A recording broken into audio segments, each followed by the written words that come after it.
Welcome to episode 19. Well, I will answer all your questions and question all your answers. I was going to talk about the next point anyway, but one of our listeners, Chris, asked this question. He says, in Wandering Weights number 267, Wandering Weights is my weekly newsletter that I send out. You can either go to danjohn.net or On Target Publications to sign up for the weekly newsletter. He says something interesting. He says, you mentioned one of the points from your coaching lecture to invest wisely in asymmetrical risks. What are examples of this in the world of health and fitness? Well, really, it's the silly stuff, okay? Asymmetrical risk. I keep the floss sticks in the well of my car here. Well, flossing my teeth twice a day, every day, over time is going to keep the number of infections that are going through my mouth, and the gums are the gateway to the heart. So even though it's a small little thing, the risk, the cost of benefit is worth it. I don't know, does it cost me $1 a month for floss sticks? Probably.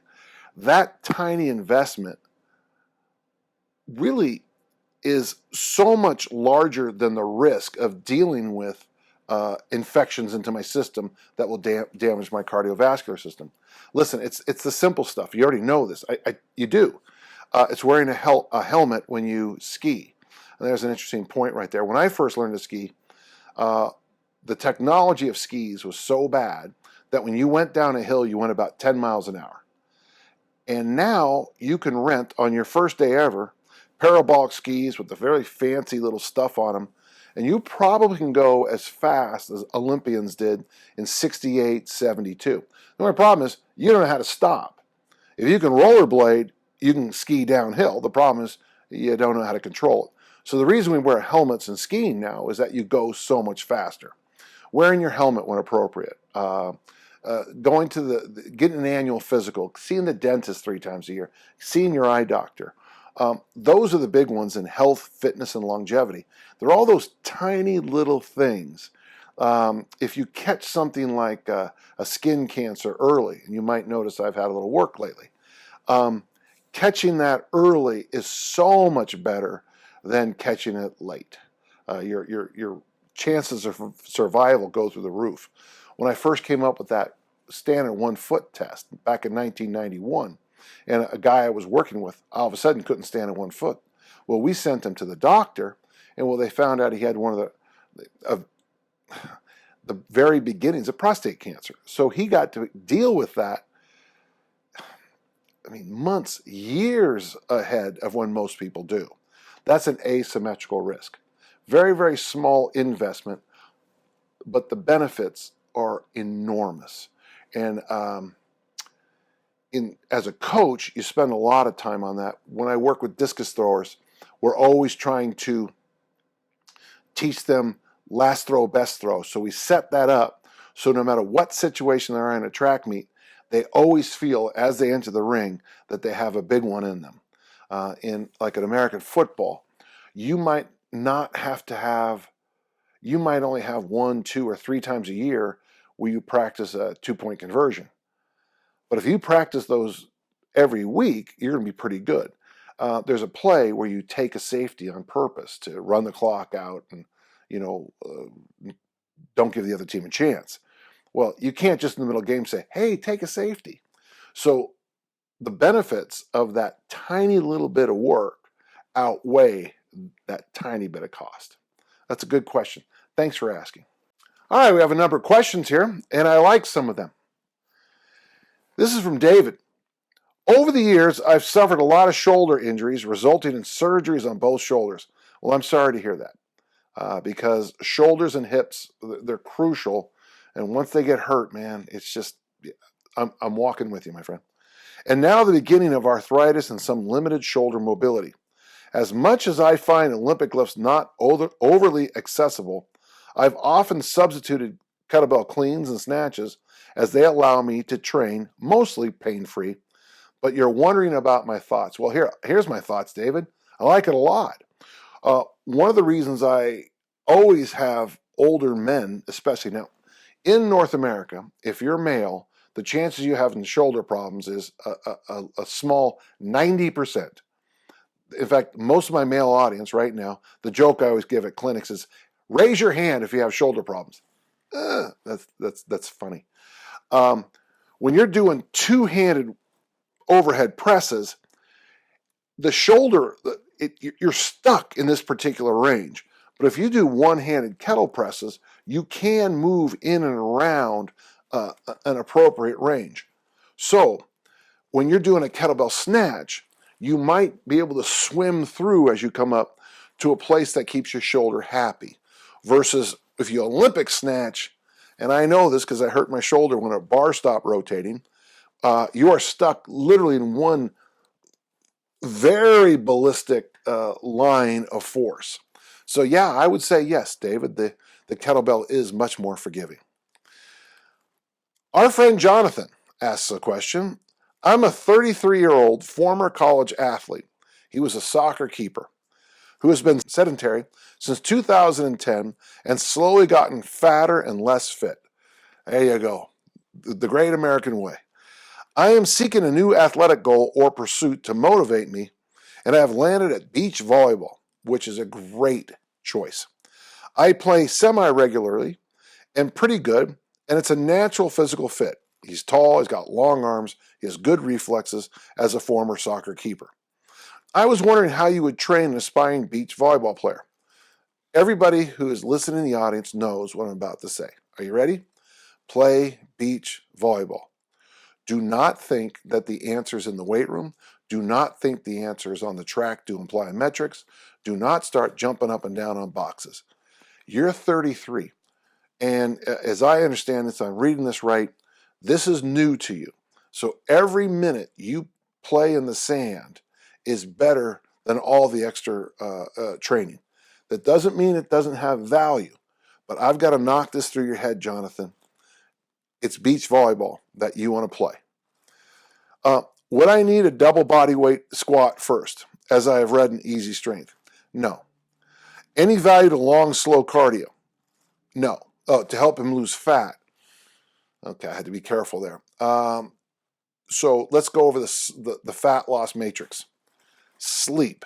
Are you sleeping 8 or 9 hours a night? Because if you're not, let's not talk about the next part. Number 2 is diet. At some level, you have to have some kind of caloric restriction. Now, I'm no expert here, obviously, but I hire really good people to talk with me. Really good people. First off, water has to be your major beverage. I want veggies at every meal, and I'd like to see protein at every meal too. I'd like to see you try to avoid what we call cardboard carbs. That's any carbohydrate that comes in a box or a bag.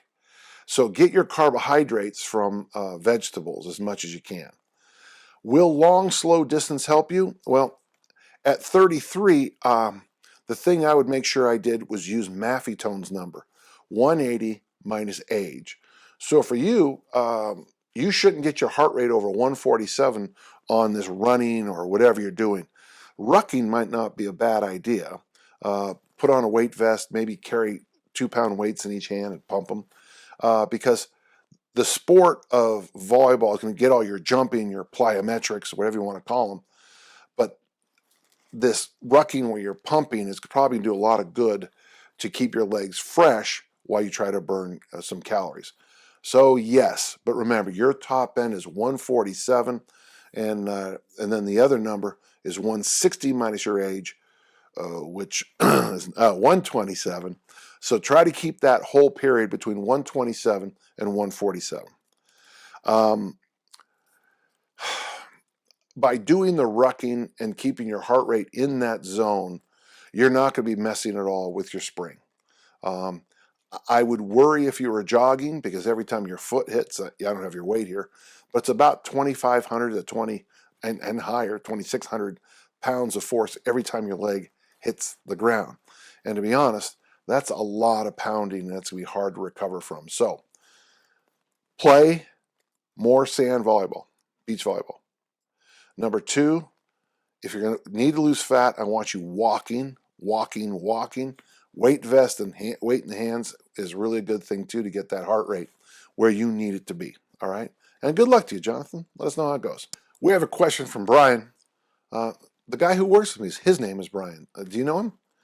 I'm a police officer and SWAT officer currently recovering from orthoscopic hip surgery to repair a torn labrum and smooth out some bone. Well, I'm truly sorry to hear that because that's some rough stuff.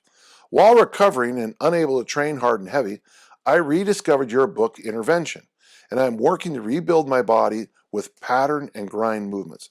And I agree 100%.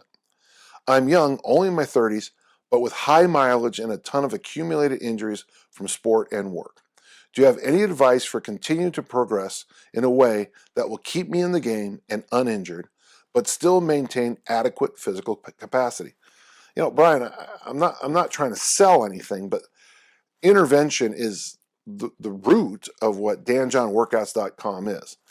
You get a free trial on our site. Why don't you go in there and plug in what equipment you have, what's an appropriate workout. It's tough to call here.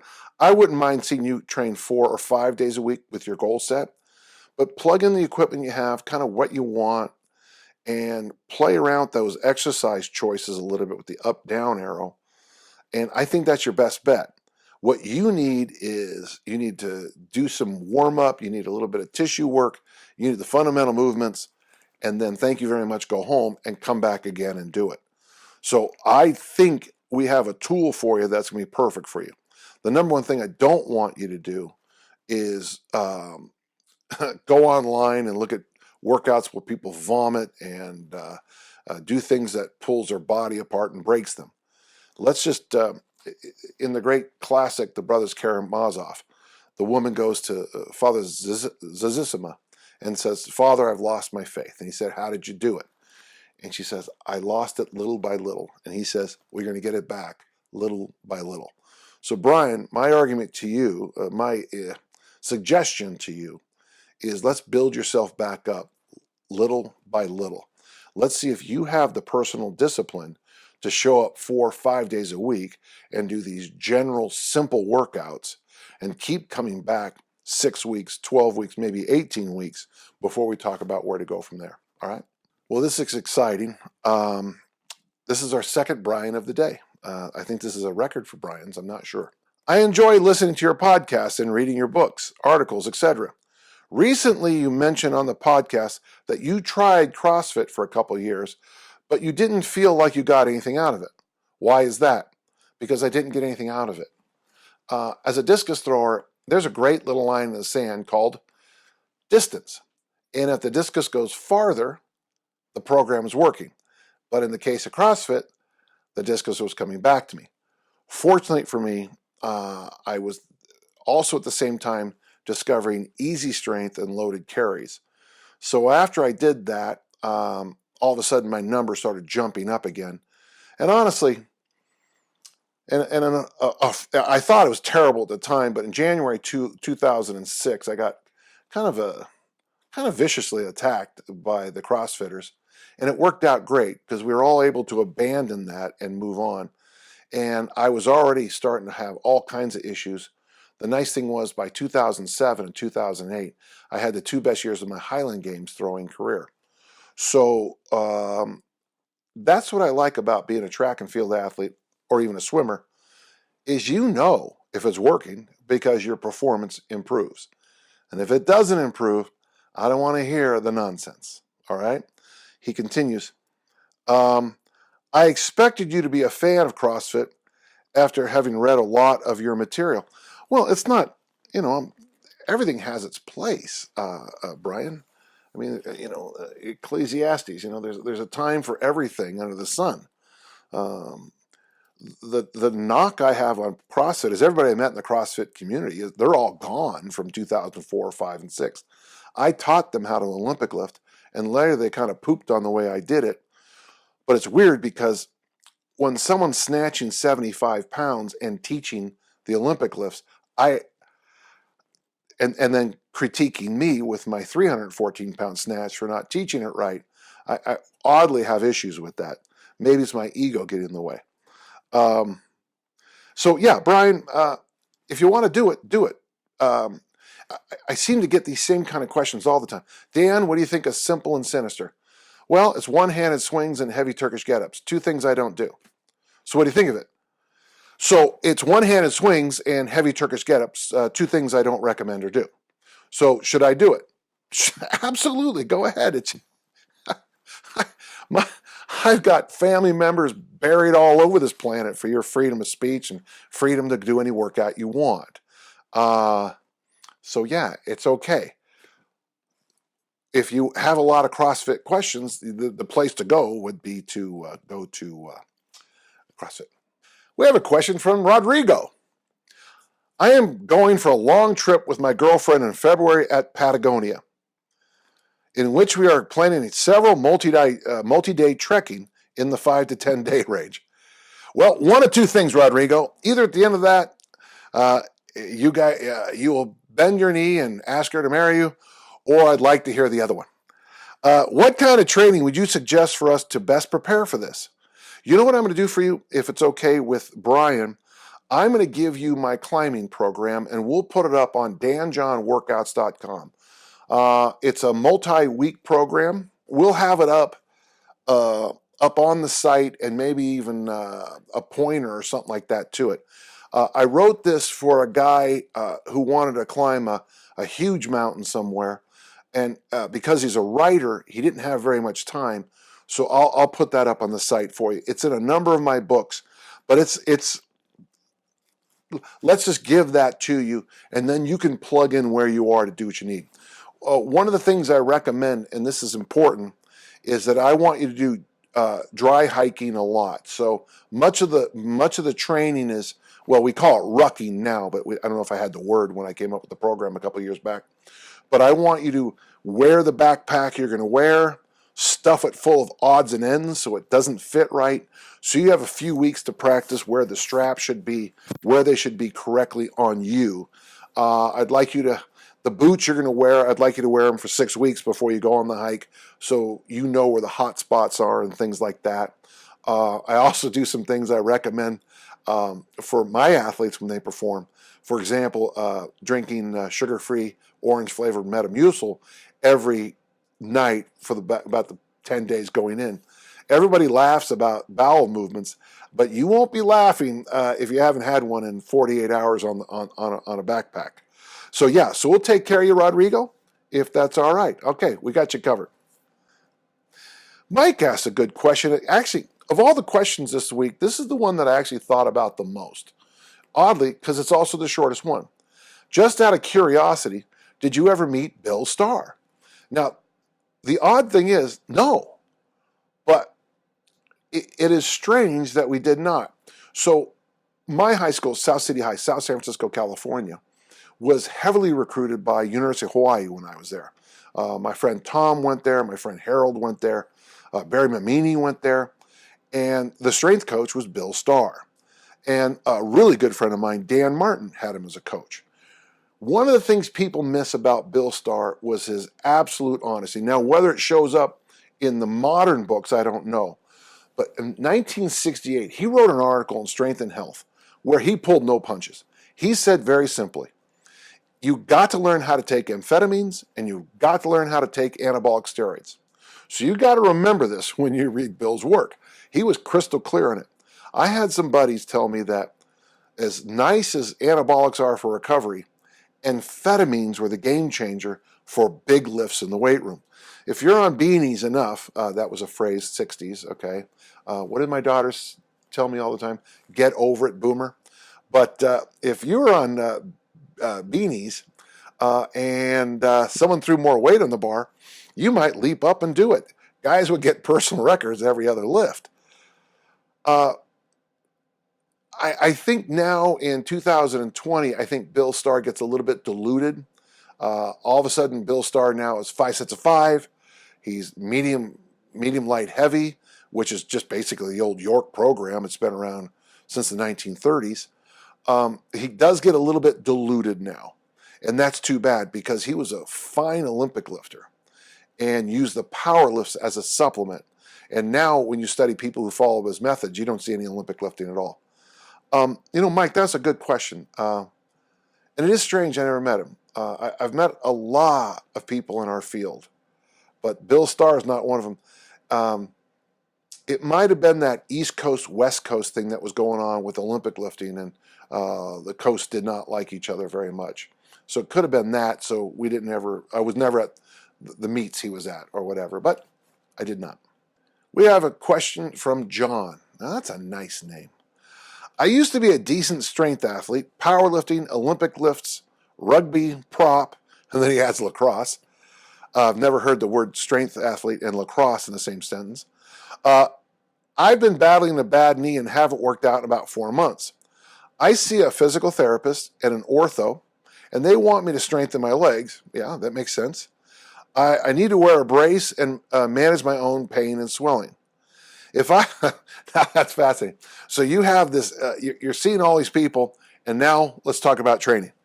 If I was going to buy a single kettlebell to start with, snatch, press, goblet, squat, etc., what weight should I be looking at? I wish I knew your body weight, but generally I recommend the 20 kilo weight for most men.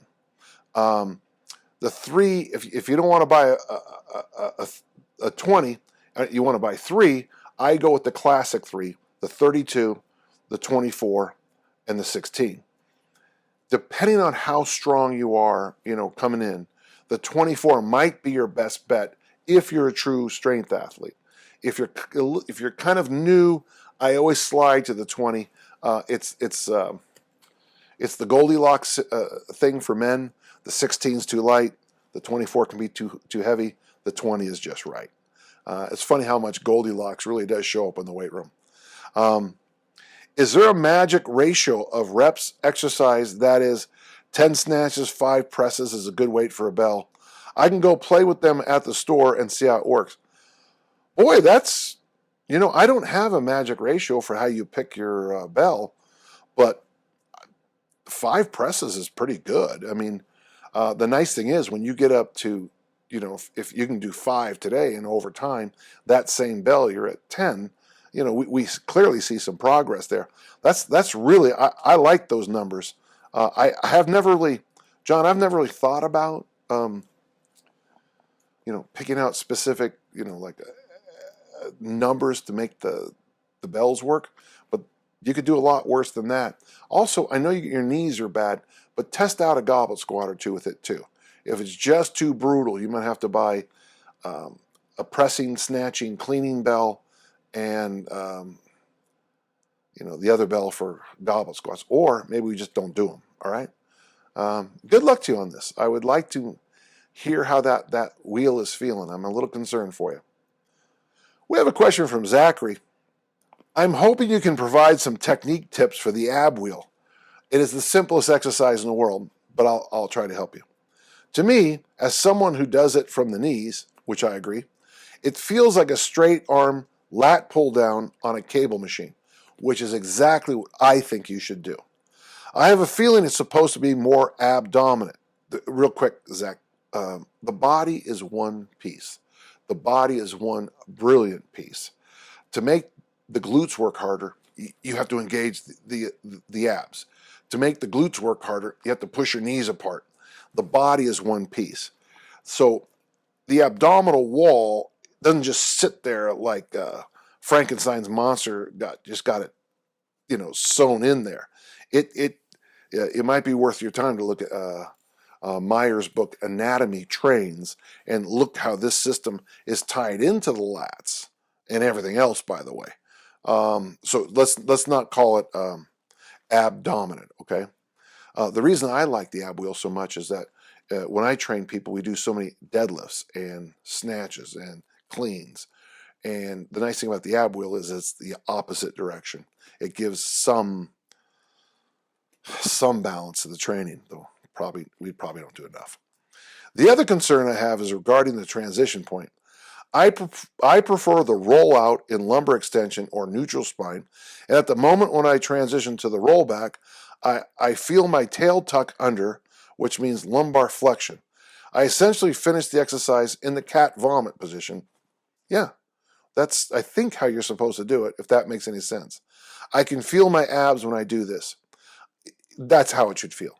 That's how it should feel. One thing I would recommend, I recommend this to a lot of people, is once you get to a certain point, it's a nice thing to do. It's showy, but there's a place somewhere about here that if you've ever had any hernia surgeries, and I've had one, where you can feel where you're transitioning from lifting the weight to popping the umbilical hernia out again.